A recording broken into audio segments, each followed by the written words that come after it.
só que eu não queria dizer porque eu não sabia que a senhora já sabia que ele estava fora. Aí ele chegou aqui, hora? De noite. Ele passou o dia todo de fora. Ele todo no meio da A rua. senhora está no chifre, mãe. Ele A senhora está no chifre, mãe. Tá não, viu? Mãe, olha. Qual foi o dia? Socorro aqui, a coitada aqui, só aí socorro aqui. Aí ela, eu não fico com vergonha, pô, cadê certa, cadê certa? Eu digo, vai cá no caralho. Mãe, Digo logo. a senhora tem que ser forte. É uma garotinha forte. Eu sei que a senhora já está velha, 74 anos, mas se ele não quer mais, não força a barra não, meu amigo. Você vai, caramba. Ele vai atrás. Quem mandou a senhora ser velha? Ele vai atrás dos confeitinhos dele. Aí, velha, eu sou velha. 74 anos já tá velho. Muito cu. 74, pé de pano. Tá de fome. Ele vai atrás de toda Ela tá com o pé inchado, mano.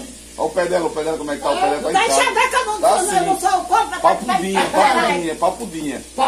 Papudinha do caralho. E ontem era a chameguinha do Sambloco.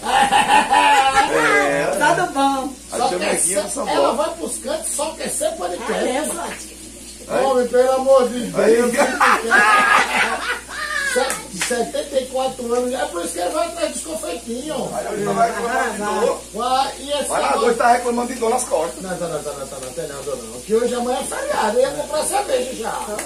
Ele ia comprar, mas tá com dor nas costas. Vai perder.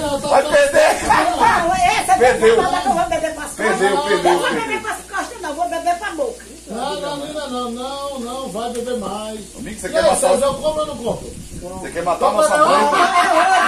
não, já era. Ei, Manato, você quer matar a nossa mãe? Não, ela... Compra. É porque quando ela não tem a bebida dela, ela fica doida dentro de casa, chama gritando com pão. Chameguinha. Chegou ontem e disse assim, ei, a dormir, viu? Tá na hora, tá de dormir, que amanhã você vai pra festa.